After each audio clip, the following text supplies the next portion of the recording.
Hello everyone. Welcome to the EdHeroes Global Forum, Cultural Heritage in Education.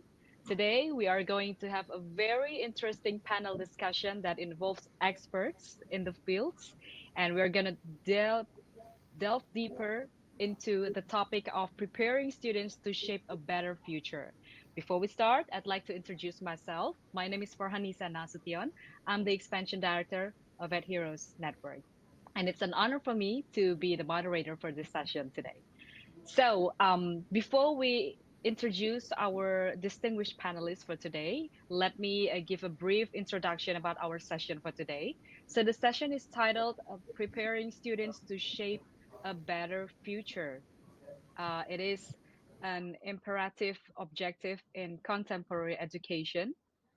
This panel will explore innovative strategies and practices designed to equip students with critical thinking, problem solving, and adaptive skills that needed in a rapidly changing world. Our esteemed panelists will discuss the integration of multi aspects or multi sectors, such as technology, interdisciplinary learning, and socio emotional development integration, and to foster well rounded individuals capable of leading positive societal transformation. And additionally, this discussion will highlight the important role of cultural heritage in education, underscoring its value in fostering a sense of identity and continuity amidst global changes. So, we are honored today to have Wendy Kopp, CEO and co founder of Teach for All. Hi, Wendy, how are you? And Great. Thank you so much. yeah, it's an honor to have you here, and thank you so much for your time. I'm happy to be here. So do we. And we also have Mr. Cheta Bhatt as the CEO of Dream a Dream. Hi, Mr. Cheta, how are you? I'm doing well. Thank you so much. It's a pleasure to be here and looking forward to the discussion. It's an honor for us to have you here. And last but not least, we have Ms. Cecilia Thacker-Jones as the Senior Advisor to Abu Dhabi's Early Childhood Authority and the former Executive Director of the Bernard van Leer Foundation. Hi, Ms. Cecilia, how are you? Hello, thrilled to be here and looking forward for this conversation. Of course, of course. Thank you for your time, and let's delve into the discussion. As the beginning, I mentioned that this session will explore a lot of innovative strategies and practices designed to equip students with the critical thinking and the skills or the soft skills that they need in order to do a lot of things and to tackle a lot of challenges in the changing world, like now. We are going to start with Wendy. Wendy, you, as the CEO and co-founder of Teach for All, you have spearheaded a global network that aimed to expand educational opportunity worldwide. Your work involves collaborating with local organizations in over 60 countries, and each adapting the Teach for All model to address specific educational challenges and opportunities. So, what do you think about the work that is currently, happening worldwide when it comes to shaped innovative educational practices that prepare students for the future? Because nowadays there are a lot of initiatives, but how do you see this going? Mhm. Well, as you say, Teach for All is a network of independent, locally led organizations in, now 62 countries in every region of the world. And each of them share a commitment to develop what we have come to call collective leadership to ensure all children fulfill their potential. And what motivates all of us is a belief that the fact that the circumstances of kids' birth predict their outcomes, and also ultimately that they're not set up for to shape a better future for all of us is a big systemic challenge, and there's no one thing that will solve it. Ultimately, it will take many people who are all on a mission to ensure that all kids have the chance to fulfill their potential, working at every level of the education system, meaning in classrooms, as school leaders, as school system leaders, and also working from outside the system with social innovations to make up for the gaps in the system and advocates to push on the system. And so, what each of these organizations are working to do is to develop that collective leadership by enlisting many of the most promising leaders from all different academic backgrounds and career interests to say, we're going to put our energy into initially committing at least 2 years to teach in our most marginalized communities. And then these organizations invest a lot in the development of those folks, and they end up making lifetime commitments to this work.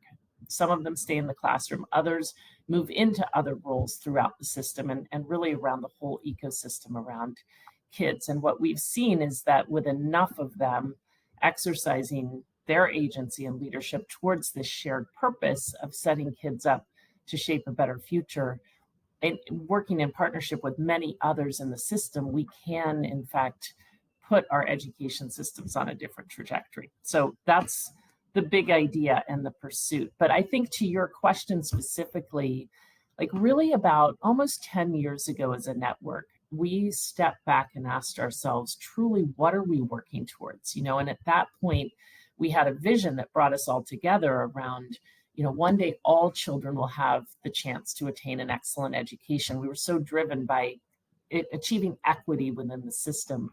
But there were so many good questions and pushes from across our network about really what did we mean by excellent education? And that question ultimately led us to start asking ourselves, like, we came together around this question of what's our 25-year vision? By 25 years from now, what do we want to have to accomplish? And as a result, we asked ourselves, where will the world be in 25 years? And, you ask that question, you start looking at how much the environment is degrading, the conflicts in the world, the extent to which the economy is changing.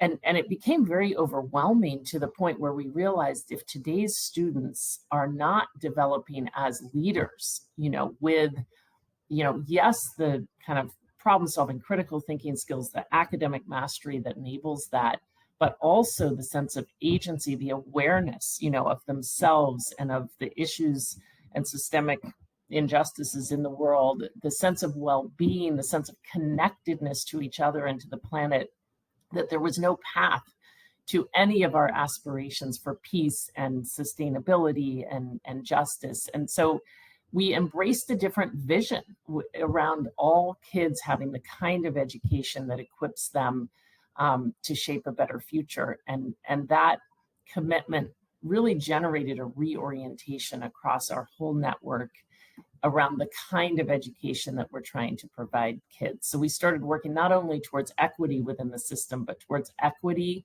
while also transforming the system. All right, that brought me to the statement that Wendy has previously mentioned, that it takes a lot of efforts, a lot of um, things that needs to be done across the sectors, and one of them being socio-emotional learning, because as a student, there is something that needs to work on from within, and after that they just can work something from inside to outside. So I'm moving to Sucheta over here as the CEO of Dream a Dream. uh, Dream a Dream is an organization that empowers young people from vulnerable backgrounds to overcome adversity and thrive, to be the most and the best version of themselves. And your focus on social emotional learning has been very, very important in helping students to develop resilience, creativity, and leadership skills. Because, as Wendy also mentioned, having a leadership skills in the education realm is very, very important. So, can you elaborate on your approach to social emotional learning and its impact on students so far? Thank you. Thank you so much for the question. I think it's a difficult question to answer because my belief is that it's not one or another skill. It's that when we look at skills, especially social emotional skills, it's the foundation on which we build our ability to deal with the challenges of life. So it's not so much that I think creativity is more important or that collaboration, for example, is more important for the future. But the way we think about it is that if children build foundational skills, the ability to learn and develop these skills, that is what then leads them to be successful in life. For example, we ourselves at Dream a Dream, when it comes to measurement, we have 5 skills that we measure. We measure taking initiative, problem solving, decision making, conflict management, and understanding and following instructions. But these are not the 5 skills that we think are most important. We just use these 5 skills as indicators that children are developing. They are holistically catching up to development. They are overcoming adversity. They're being prepared for life. So in that sense, it's not the most critical skills, but just measurable skills that tell you that underneath it all, children are, there's a holistic development that's happening. Similarly, at a longer term, we look at, after 5, 6 years that young people have been in our programs, we look at their well-being. So we're looking at their social, emotional, and personal well-being. So we again have a tool, a self-assessment tool that measures that. But as is clear, well-being is an overall approach itself to life. So I think it's not, if we mustn't corner ourselves into saying some skills are most critical, some skills we have to develop more of, but we should really look at what does it take to holistically develop children, knowing that if a child is developing confidence, they are developing the ability to solve problems. If a child is learning how to be creative, then they are learning the ability to think critically. So that all these skills are interconnected, but that our approach allows them to explore this, allows them to explore themselves, and in the long term helps them develop their own well-being. So that's how I look at, how do you develop specific skills in children versus look at the holistic development of children itself. Yeah, because seeing from the context that you have mentioned, it is also important to understand the regions and the challenges that the society face in each country. Because what happens in India might be different in other countries, maybe in the States or in Kazakhstan, in Indonesia, for example. It's it difference, and the way that Dream a Dream focuses on helping the children to overcome adversity first, and then to create a safe space, a safe learning environment for them in order for them to thrive and to push through.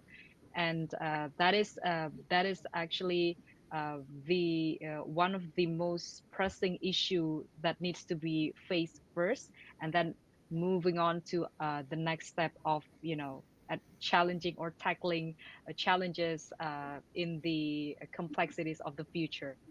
And I'm moving on to Cecilia right now.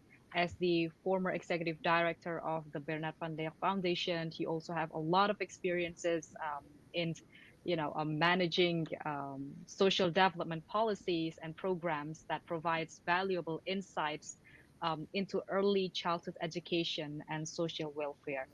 And how do you see this issue about the childhood development programs in the area or the countries that you are working with currently? And how are you going to, how is the way to tackle and answer the challenges? Thank you so much, Farhanisa. I think when it comes to early childhood development, we're always talking about the most sensitive time in development of human beings. And maybe actually linking to what Sucheta was saying, right? If we want to have an influence and impact in the social emotional well-being of children, we should be able to start as early as possible. I'm convinced, and probably because I've been working on the field for so long, but honestly, I'm convinced because there's a lot of evidence and people talking about the economic return that we get of investing in the early years. There's even like a Nobel Prize, Heckman, that says if you invest in the early years, you're going to get an economic return between $7 and $10 in the future.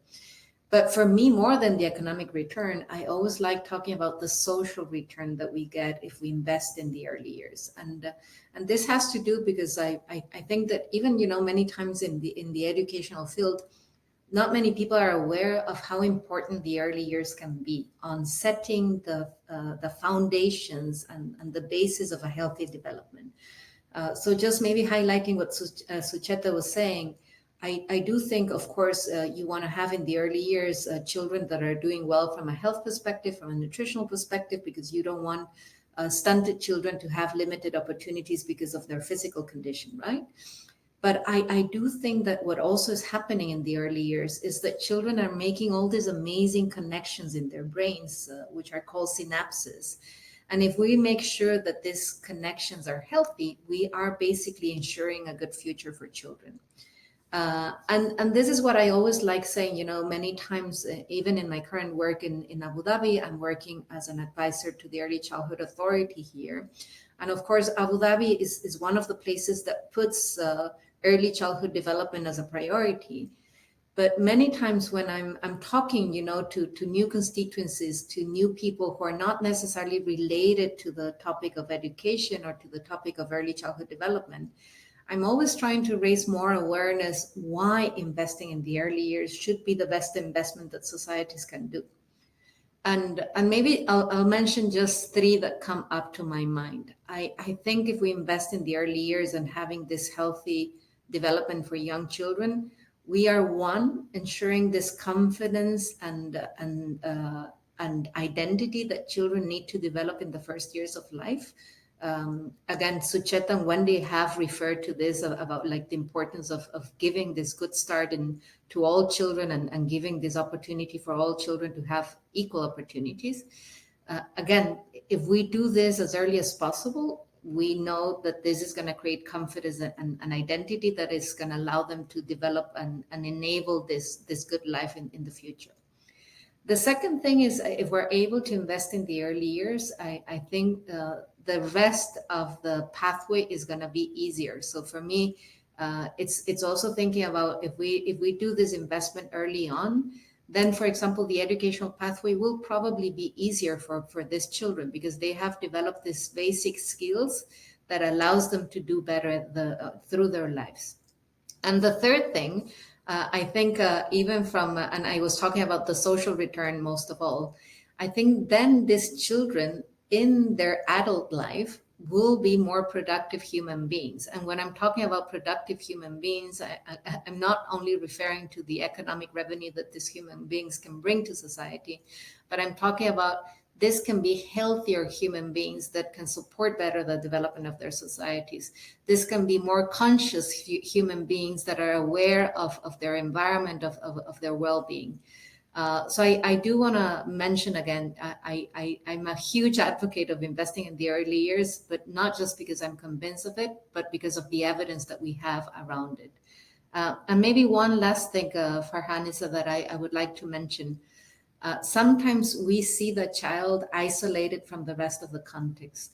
The way I like to see early childhood development and the way that I like to see this investment that we can do in babies and toddlers from the early beginning is that a child needs a healthy environment to be developed. So of course you want to center a lot of your policies to ensure that that child has a healthy development. But around that child, you have a community and a family that's protecting that child. So you got to make sure that that's also healthy. And around that community and that culture, you also have the broader environment that needs to be healthy. So I really like to have this holistic perspective of how human beings are being raised, because it's not a matter of ensuring that a child is doing well. It's a matter of ensuring that the environment in which the child is going to be raised is healthy and thriving for this human being to develop it to its maximum potential. Um, anyway, that is in a nutshell why I'm such a big advocate of investing in the early years. Just like the basic principle of investment, right? The earlier you start, the better it's going to be, because early childhood development is one of the most crucial stage in when it comes to a human's, a human's period of time within this earth. So um, as an advocate, and also you have extensive background in early childhood development.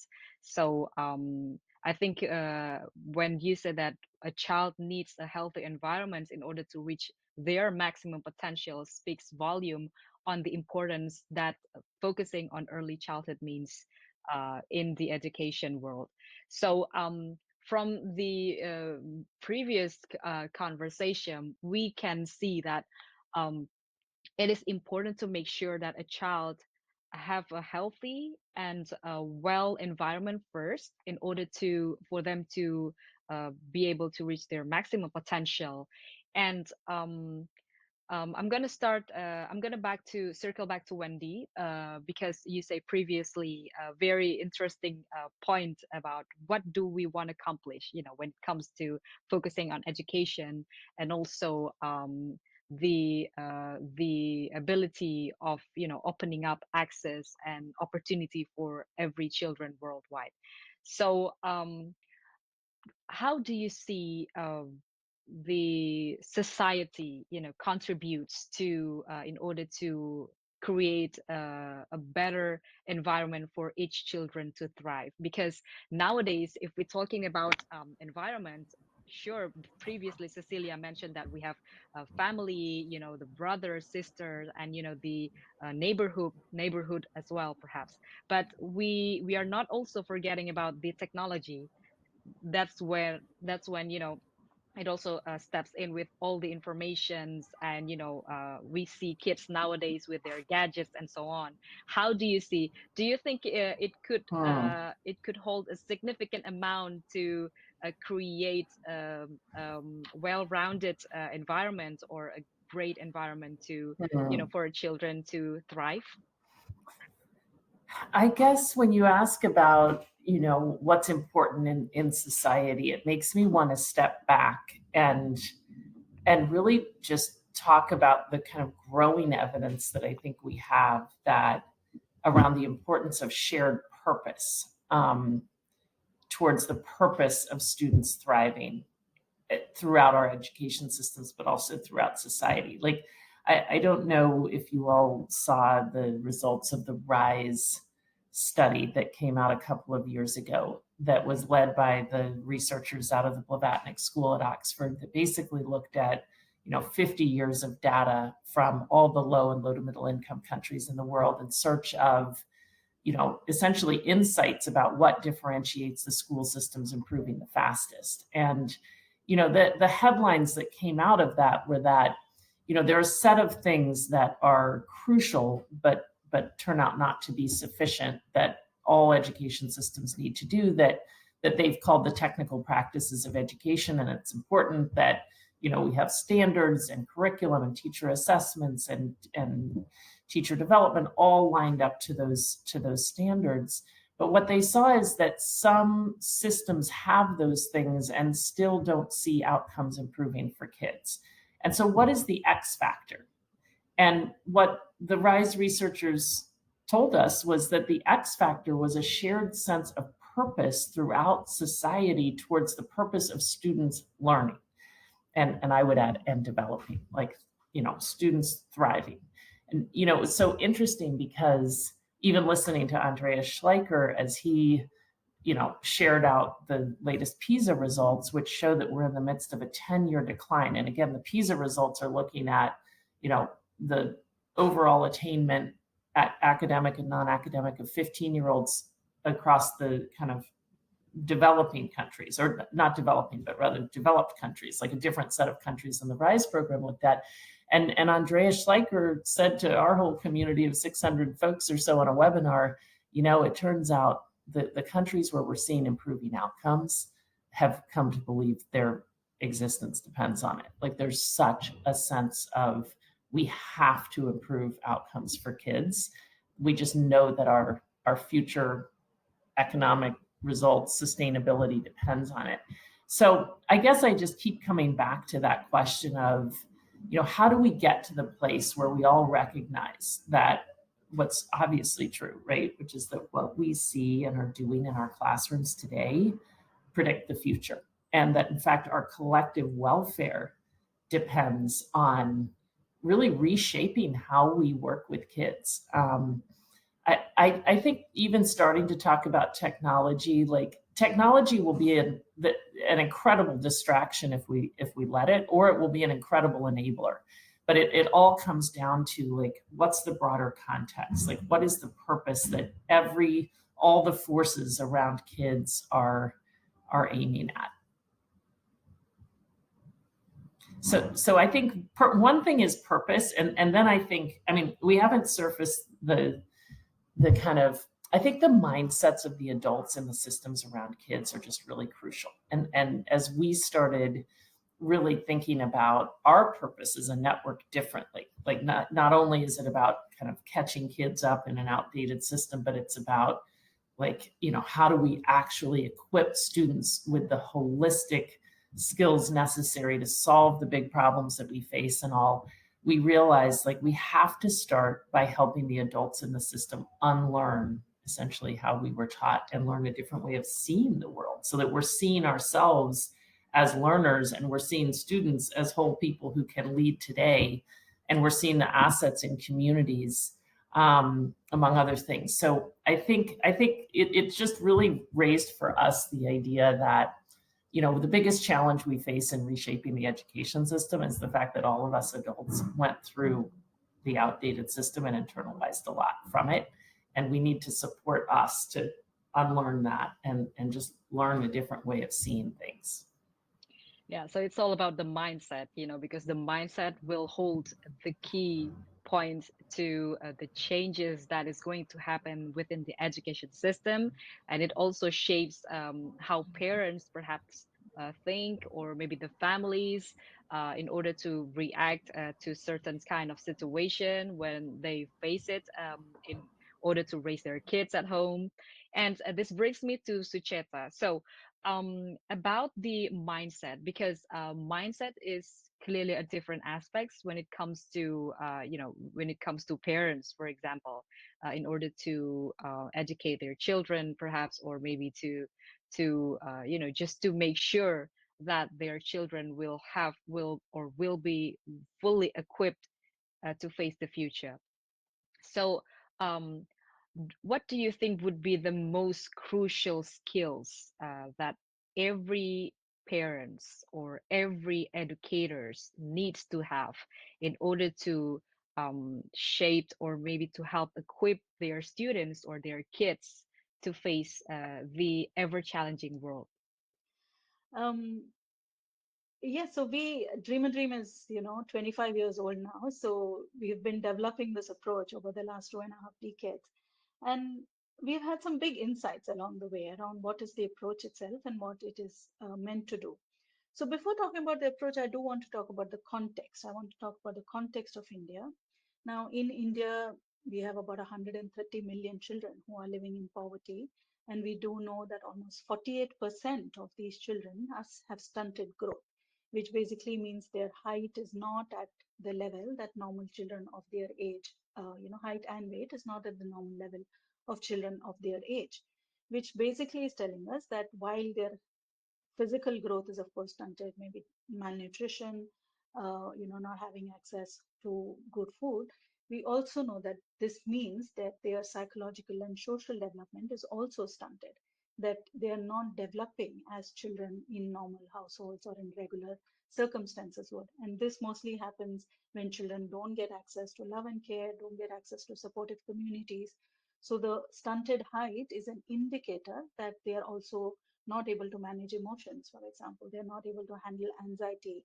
They don't know how to make choices. And, so you might have a 15-year-old who you think should be capable of catching a bus and going to school, but is so anxious to, step away from home, to get separated from their parents, that they're not able to do it. And unless we understand this impact of adversity and what that is doing for young people, we might end up judging. And we reach the conclusion that children are not interested, they don't want to go to school, and that's the only way we can make sense of it. Which is why it's important to understand that when children, especially coming from vulnerable backgrounds, are not able to demonstrate age appropriate behaviors, what's actually happening is that they are not able to develop these skills that normal children would in a safe and supportive environment. So once we had this insight, our big uh, shift that we made in our approach is to offer these spaces to young people. So for us, social emotional learning is about how can you create a caring and compassionate space where children can explore their creativity, they can explore decision making, they can explore choice making, they can explore, all the emotions that are coming up, the stresses they are going through. So that is the space that we create with the help of a facilitator who is trained to do that. So while sports is a good medium, for example, or arts is a good medium, stories, these are all mediums that teachers or facilitators can use. The real heart of the approach is to really just love and care for children and we create this non-judgmental space where they can explore themselves. So that's how now we have been developing the approach in our direct programs where we train our facilitators to do this, but we've been also working with teachers across the country in government schools about how they can change the pedagogies in their classrooms.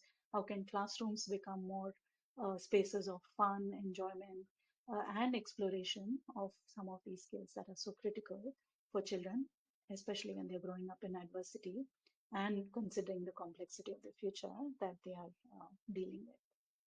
So yeah, so it means that there are several indicators that are used, in order to make sure that every child is thriving, and it's complex because we cannot choose which one is more important than the other ones, but it needs to be able to happen holistically, because we cannot focus on certain aspects only, but we need to be able to look at in the helicopter view, overall well-being. Something about that is very, very interesting and also a very hard thing to achieve. That's why I'm going to move to Cecilia, because uh, when we see families are already doing this, the schools are already doing this, and we also have one more factor that is equally important as it is, which is the stakeholders. From your experiences as the senior advisor to Abu Dhabi's Early Childhood Authority, you manage policies across various sectors, and your previous experiences as well. And from a stakeholder perspective, uh, how did you ensure the policies were interconnected and supportive of holistic children's development? That's a very complex question. I always think, working with the whole system, I think everybody loves talking about creating systems, ensuring systems that enable people and children to thrive. But in reality, when you come to work in different contexts, and of course now I'm in Abu Dhabi, but before in my own home country, Ecuador, when I was a minister, I had to coordinate the policy. And I was very lucky as a public servant to serve as a minister of social development. And under me, I had the Ministry of Education, the Ministry of Health, the Ministry of Housing, the Ministry of Social Welfare, and the Ministry of Sports. So in Ecuadorian government, we thought about this way of really trying to enable social policy from a more holistic perspective. So really trying to interconnect the different sectors that usually can work in a very siloed way, and try to find a way that we could really ensure that when you were talking about social policy, you could kind of like work as a system. But again, from a policy perspective, sometimes you can structure that in a way that you create a cross-sectorial policy. That's what's happening in Abu Dhabi as well. Like Abu Dhabi Early Childhood Authority tries to lead the sector from a very holistic perspective. So again, they coordinate across different sectors. They create programs, cross-sectorial programs. They monitor programs from a cross-sectorial perspective. In the Bernard Van Leer Foundation, I was working with many different countries and cities that were really trying to enforce cross-sectorial policy. So first, yes, we can do it. And I think many countries and cities and organizations are taking more this holistic approach of really trying to stop working as silos and really trying to motivate this more articulated way to work. But what I do want to say from a user perspective, from these children that are using the system, they don't really care who's providing the system. They just care to find the right opportunities that takes them to the right pathway of what is their purpose in life. So maybe I want to go back to what Wendy was saying. I think from a more systemic perspective, maybe what governments and policies and programs need to think more is, are we really answering to the purpose of life that we all want to have? So are we responding from an educational perspective? Are we really, enabling that every human being kind of like flourishes because they can find the right pathway to really accomplish that purpose of life, whatever that purpose of life might be. Uh, and I think it's interesting, right? Because when you're doing policy, you're not customizing policy for every individual. You're basically trying to enable something that kind of like supports everybody. But I do think we need to find a way that a system can answer to that individual purpose. So in a way, you need to frame it in a way that you can create this social protection umbrella that really enables this pathway. So maybe I'm more and more aware after working in many different contexts and in many different systems, is that you really need to find a way that you navigate the system in many different ways. Yeah, perhaps Wendy or Sucheta, you would like to add something to this because I see a lot of nodding here. I, I do think this question of purpose is interesting, right? Like, what would it look like to have in all of the communities around the world and all the countries around the world, like for stakeholders to really step out of the box that we've been in? I mean, I thought this was going to be the, not that we should use this language, the silver lining of the pandemic. Like, we stepped out of the box of education as we knew it, and it feels like we've stepped back into it rather than taking advantage of the chance to say, actually, let's reconsider, like, really, what are we working towards? Because I think when we stepped out of it and looked around, a lot of people, including the world's students, started thinking, what are we doing? Like, what is the relevance of this today? And, I think we need to do that, to step back and ask ourselves, like, given everything that was true when we were at our best in this community or in this country, like, given our core values, essentially, given our aspirations, and given the very real challenges that we face, what do we want to have be true for the students? And then rethink everything from there. Like, if we could bring everyone from, the diversity of stakeholders, from students and parents themselves to educators at every level, to our future employers and the civic leaders and all, and the community leaders together, to say, really, what are we working towards? And then step back to say, what do we need to do in order to get there? I think we would end up really reshaping the systems around kids. I think we do need to start there. Yeah, because this is really interesting because when we talk about a system, it involves a lot of aspects, a lot of sectors to work hand in hand together to make sure that every children have the best or the safest environment for them to thrive so that they could reach their maximum potential. And this leads me to questions for all panelists or speakers for today, because uh, not only stakeholders as the ones who hold the key to a policy, we also see a lot of policy comes from grassroots, from a movement, say, per se, or maybe something from the organizations that do it, that's currently doing something, programs, or a movement, and it grow a bigger and bigger so that it could become a policy, because it happens a lot of time in a lot of countries. So uh, we're gonna start with Wendy first. Because we in fact we are here, we work to as an educational organizations that works with a lot of organizations global. How do you think educational organizations globally can collaborate, to share best practices and innovative strategies for preparing students for the future? What would be the best way?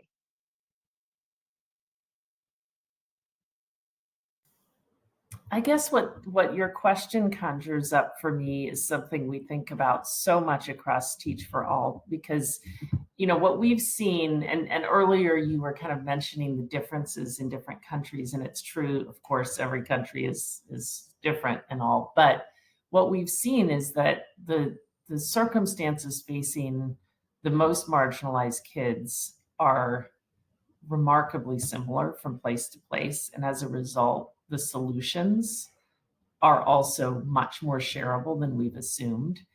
And so it feels very just ineffective that we do so little in our kind of global education ecosystem to enable sharing and learning among practitioners globally.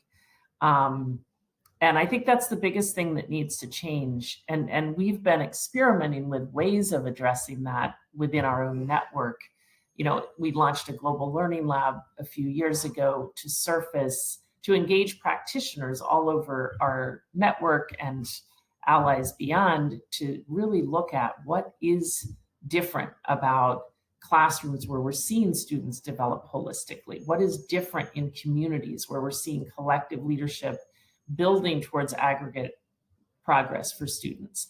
And that learning lab has generated insights and frameworks, which then just form the foundation for more learning among practitioners. And we're really asking ourselves, what is the next step of that? And are envisioning working in partnership with many other global actors to kind of extend that learning agenda and make it accessible to more practitioners all over the world, so that teachers and school leaders and policymakers and other advocates and system leaders around kids have the chance to learn together, and to share insights. Well, that's amazing because when we see, especially when it is very interesting to learn from um, the practices from across the countries, because that way we could learn the challenges that they face and how is the best practices to tackle that.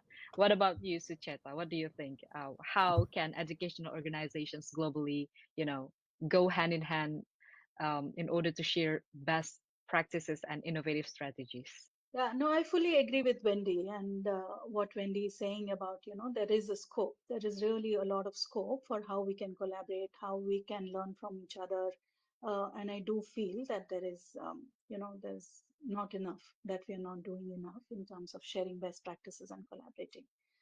I do, however, do have a counterpoint as well. I sometimes feel that, in our own journey, for example, of Dream, when we first, as we were growing and we wanted to learn from best practices from around the world, and we started listening to some of the global voices, we realized that many of these, say, research studies or even these pedagogies that have been developed in a certain context, which maybe applies to a more developed Western setting, but can't be actually applied in a country like India, where the context is so different and where adversity is so high. So we've had to then think about, how do best practices get contextualized in, for example, a global South context where things are so different from maybe a global North. So while I do agree that we must collaborate, we must learn best practices, and we ourselves as GMADream, we're part of many collaborative initiatives. We're working with the OECD, which is a global organization. We're doing research with Brookings. We are part of the Life Skills Collaborative, which is a collaborative of 19 organizations in India, where we are looking at sharing best practices. We've also gotten more, what should I say, nuanced to understand how do you take these best practices and make sure it's contextualized, because otherwise we tend to repeat, we tend to copy, and that can sometimes make the problem worse.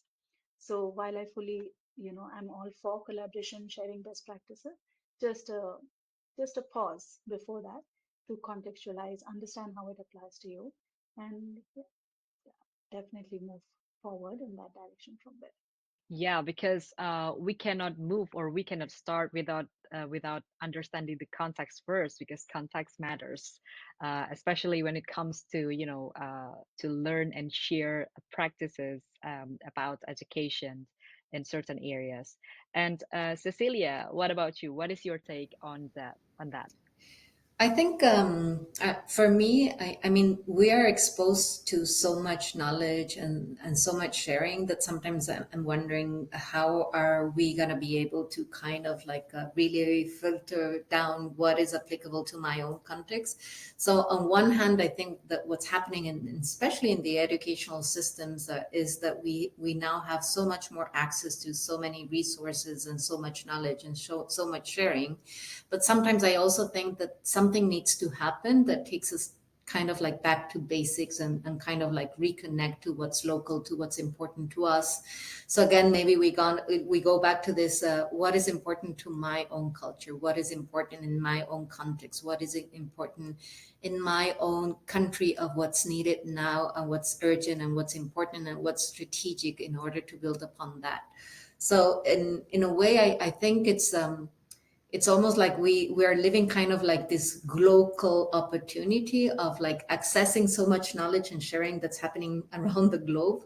But at the same time, I think we need to work so hard on developing these new skills that we can really kind of like grab that and work into what are those important causes that bring us together. So if you ask me what do I think will happen with some of this new stakeholders and educational actors in the ecosystem, I think more and more we're going to have to come together around specific causes, right? Like if there is a specific, and again, I'm thinking back on my home country, there might be a very specific cause right now to get together around environmental issues because we're worried about what's happening with the Amazon forest in my country, what is happening with the Galapagos Islands.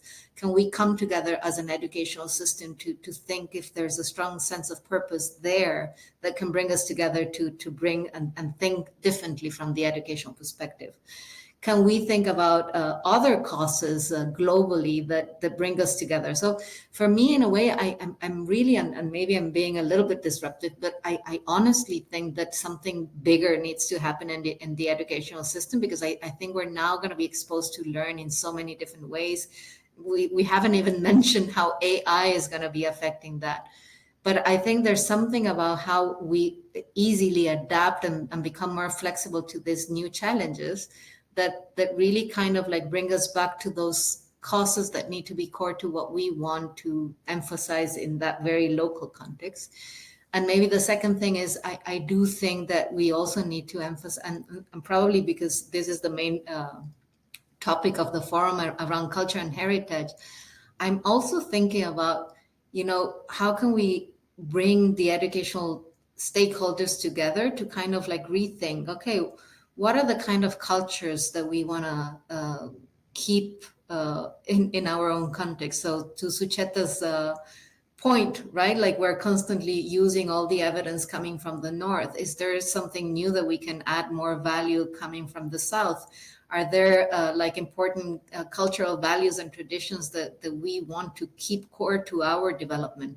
And I think these are some of the things that I would advise the educational stakeholders to rethink about, right? Like, yes, we want to follow the trend of what we need to learn and know, but there's a part of that, and maybe I don't know which is the specific percentage, that we should just go back to basics and keep what is core to our own culture and context.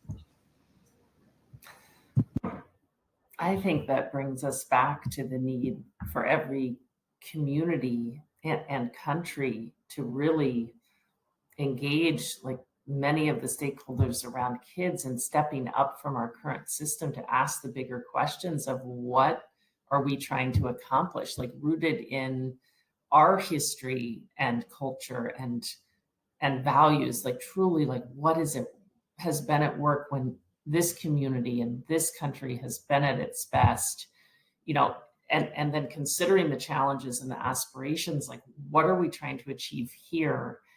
It feels like that's step one, and then hopefully that process helps in the process of developing the kind of locally rooted collective leadership on a mission to realize that vision.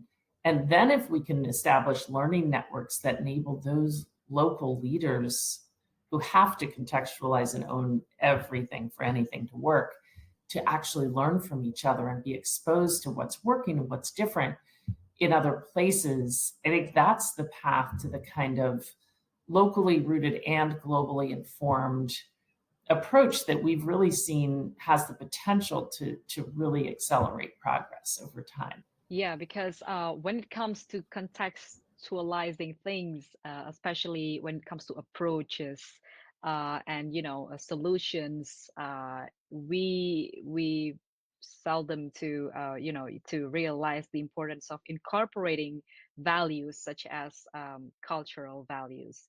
Because when it comes to each countries has we have different traditions, different cultural habits that leads to, or maybe that shapes who we are and how we react, how we think about certain things, the perspectives and the approaches as well. So to Sucheta, um, how does Dream a Dream incorporate these aspects about cultural heritage and community values into educational model or maybe educational approaches that you are doing with your programs?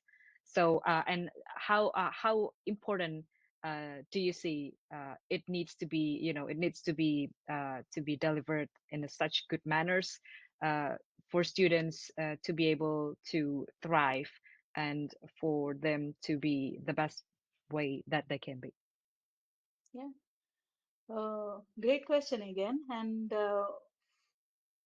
for us, what we have learned in terms of social emotional learning. So there's one thing about understanding maybe how language translates, or what is relevant to a context. When maybe you're uh, learning a new subject, you might be learning English, math. Now the thing with with languages or with math and English is that it can remain the same. 2 plus 2 is 4, irrespective of where it's getting delivered. However, social emotional learning is very different, because social emotional learning is all about our response to the situation at hand. And so it's actually nothing but context.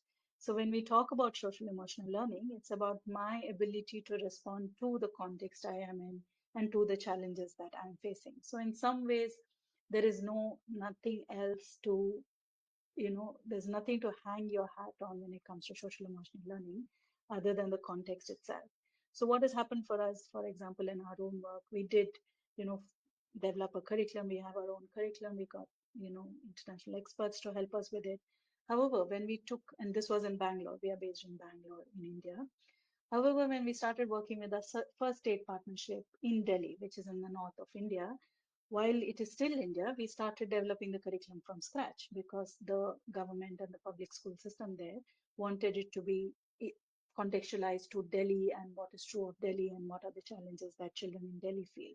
So now that trend has continued. While we have continued to work in 6 other states across the country, and while many things about India is the same, it's still so diverse, just as we go from one state to the other, that we always start with developing the curriculum from scratch, looking at what is the need of that context and the children growing up in that environment, having the teachers on board who are again coming from that same context, who understand the challenges of that location and that school system. And we developed the curriculum. So while it's called the happiness curriculum in Delhi, it's called the Anandam Bhattacharya in Uttarakhand. It's called Chelemi, which is about the relationship between the student and the child in Telangana.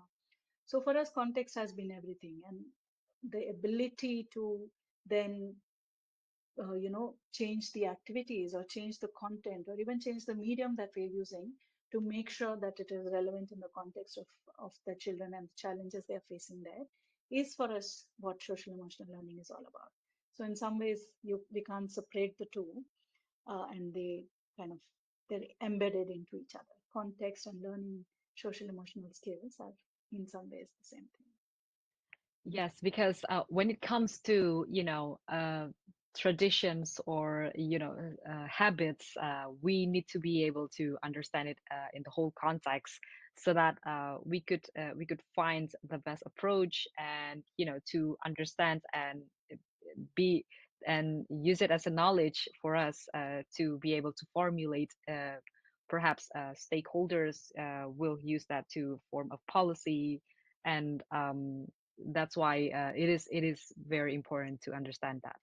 Um, Looking ahead, because we previously talked about what the holistic approach in ensuring children have the best environment for them to thrive, a safe environment, safe space, and a supportive environment, supportive families, as well as the work on, social and emotional learning as well from within.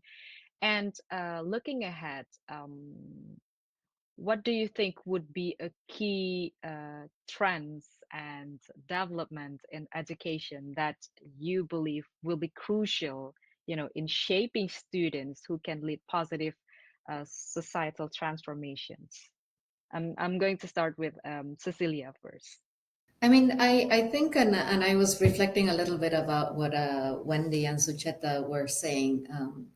When it comes to also kind of like embracing culture diversity, I think we have a beautiful opportunity there to kind of like um, bring some of the knowledge that is probably not being globalized or universalized in a way that we can also kind of like start valuing some of that knowledge that probably we need to learn more about. And again, I'm thinking about my own experience of having worked with many different indigenous populations back in Ecuador, and the power that we even have through language, right? Like there, I did a lot of research and work with Quechua communities, which is the largest indigenous community in Ecuador.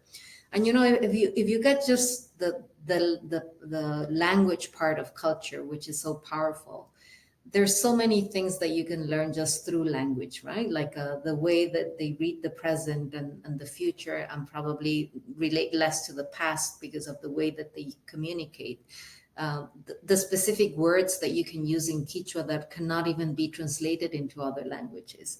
And now that I'm in Abu Dhabi, I'm trying to learn Arabic, and again, Arabic is such a beautiful language, and so many things that you can learn from their values and their culture just by engaging into the language. So I think there's a beautiful opportunity, and that's why I'm so excited about this forum, honestly, to bring some of the cultural elements that I think are going to be drivers of change. And we were talking at the beginning of this session about how it would drive like this behavioral change, or this change in the mindset. So maybe there's some aspects of culture that we need to embrace in a different way. And I'm mentioning now one, which is language, because I think there's a power around the diversity of languages that we speak around the world, and the diversity of dialects that we speak in different contexts and in different countries. And there's something very powerful around that I think we need to explore more on how this can drive also change, and not only change in the way that we educate, but probably change in our mindsets, right? So I don't know. There are many other things that I can think of, but if I would have to choose one now, I'm thinking about languages, and this opportunity of how you can overcome barriers and borders just by emphasizing and learning more about and through languages. Well, Cecilia, as a language student myself, because I majored in literature, so I understand that some languages are actually related to one another because they have the same roots, right? I think it would be very, very interesting and a very important when we start to look at language as the catalyst of change when it comes to find a new approach in order to open up more access to children to be the best version of themselves, and to thrive in the education realm. What about you, Wendy? What do you think would be the key trends and development in education? Well, what Cecilia shared really resonates a lot. I think I would say what I'm hoping the key trend will be is that we will take a people first approach to this effort to transform our systems around kids. meaning we'll recognize that people change systems, and the implication of that is that we need to invest in developing, well, what we call collective leadership, like the agency and leadership of the actors throughout the ecosystem around kids, and in their relationships with each other and networks, and if we can help them all get on the same mission and have the kind of systems that enable them to step up from individual pursuits and reflect together on, okay, what is our shared vision, and are we making progress, and what are we learning along the way, and what more can we do to accelerate progress, and where do we need to collaborate, where do we need new initiatives. I think that is what will help us get where we're trying to go. I think so much of the time in education, and maybe across other sectors as well, we think about things first, right? Like, it's like, what is the thing? Like, can we just fix this? Like, maybe we just change the curriculum, or maybe there's a tech system here that would just change everything. But without really starting with the people, I think all those things won't be done and leveraged with intention towards the purposes we want. So I think we need to take a people first approach. Yes, that is amazing because you cannot point out on certain aspect without fixing the people first and the system first, right? Because it's where the real works are. So, Sucheta, what about you? What is your take on that? Yeah, I think the answer is in the question. It is social emotional learning. It is a new trend. While we at Dream and Dream have been working on it for many years now, I think the education system and understanding, especially in India, the education system is really catching up to it now. It is in the last maybe 7 to 8 years that we have seen deep recognition of why this is important, why this is critical, and we are seeing that many more public school systems across the country are now adopting it, making it a part of the, giving it 40 minutes in every school, in the academic calendar itself every day, where children are exposed to social emotional learning. So for me, that's the trend. I do feel like uh, social emotional learning and being able to do that is the trend going forward. However, in addition, how do we also really look at education systems becoming more equitable, becoming more inclusive? Because one of the things that we have realized is that if you take social emotional learning and put it in a school system which is still promoting, for example, competition, or is still promoting academic outcomes, then you almost get co-opted. So unless we can change what the school system itself does, and unless we can change what the purpose of education itself is, and that the purpose of education is to develop holistic children, is to develop children who have, can take care of their well-being, is to develop children who have a much more broader perspective to life, and not just about getting a job or not just about employment. So if that can change, and then we are able to offer them the opportunities to develop social emotional learning, is for me, the right direction that we would go in. So social emotional learning in the context of school systems, which are equitable, inclusive, and are measuring success by our students' abilities to thrive. And I would love to see that happen. The purpose itself that we need to pay attention, because it is the one that will never change when it comes to to doing a project, maybe a job or something. But this is the work of a lifetime, so we need to be able to understand the purpose and also need to adapt to the situations in this changing world. So this has been a very, very interesting session, because me myself, I get a lot of insights, and not to mention all of the audiences from across the globe that are watching it right now. But before we close this session, are there any final message or thoughts that you would like to share with our audiences about the role of education in preparing students to shape a better future? Perhaps we can start with Cecilia first. Yes, I mean, again, there are so many things I would love to say, but I think, my advice, if I would have to speak to to any stakeholder in the educational system is try to be aware of your ecosystem, of your own context. Try to understand what is the real purpose that we need to enforce in a given system, in a given context again. So in a way, like, how can I use all this information that I'm getting across the world to really kind of identify which is the best solution, the best response that I can give in my very unique context. And maybe the one other thing that I was thinking now that I think Wendy, you mentioned the importance of putting people first, and I absolutely agree with you, is we really need to enforce this idea of humanity and just making sure that we're responding to people's needs. But maybe one other thing that we haven't talked about, and I also think it's very important, is putting nature and environment also in the discussion, because I think part of my learning also of spending a lot of time with indigenous populations and their cosmovision of the world is that you cannot separate people from the ecosystem and the environment. So there's something about the educational system that needs to put nature and people closer and just really kind of, maybe this part of when we're talking about this holistic way of learning and educating needs to put people at the center, but also understanding that people are part of this environment that needs to be nurtured as well. So that would be my advice. Really, let's try to give a strong sense of purpose, to respond to people's need, to respond to nature's need, and really try to create this holistic perspective that really responds to that rather than other important trends that are also happening. And hopefully that will keep us in balance. Thank you, Cecilia. Now, Wendy.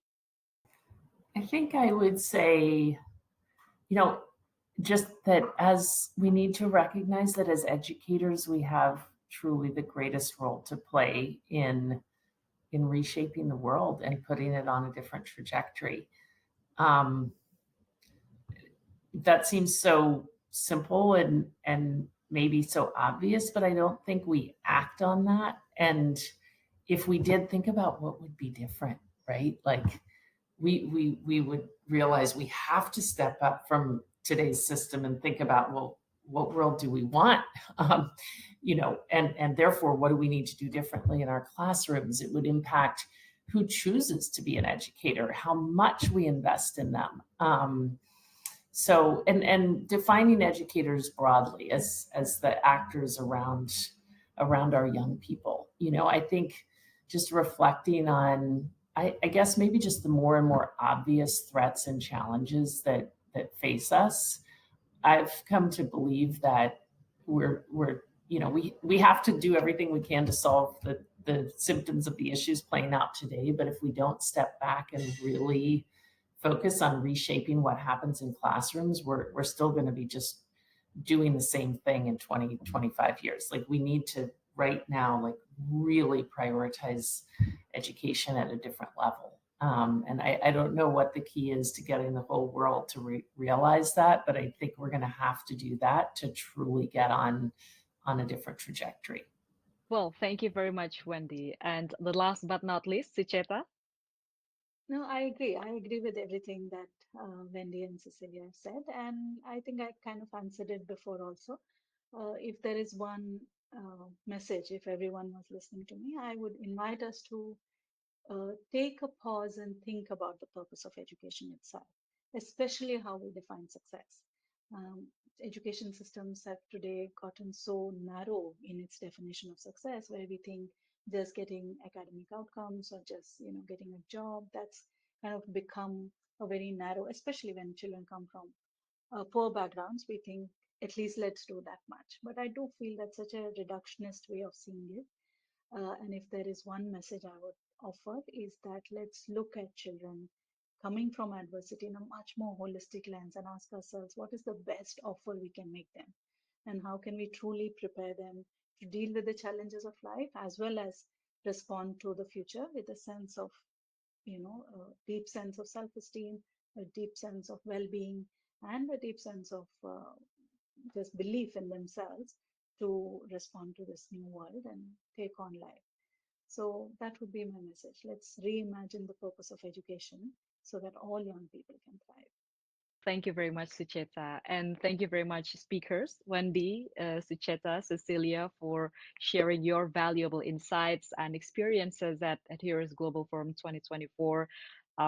From the conversation, we can see why you are the ones that people look up to, because your dedication to innovative educational practices and holistic student development is truly, truly an inspiration to us all. And through your efforts and collaborations, we believe we can create an educational environment that not only able to prepare students for the workforce but also empowers them to lead positive changes in their lives, in their communities. And we thank you so much for your time, and we're looking forward to see the continued impact of your work. Thank you very much, Wendy, Sucheta, and Cecilia. Have a great day.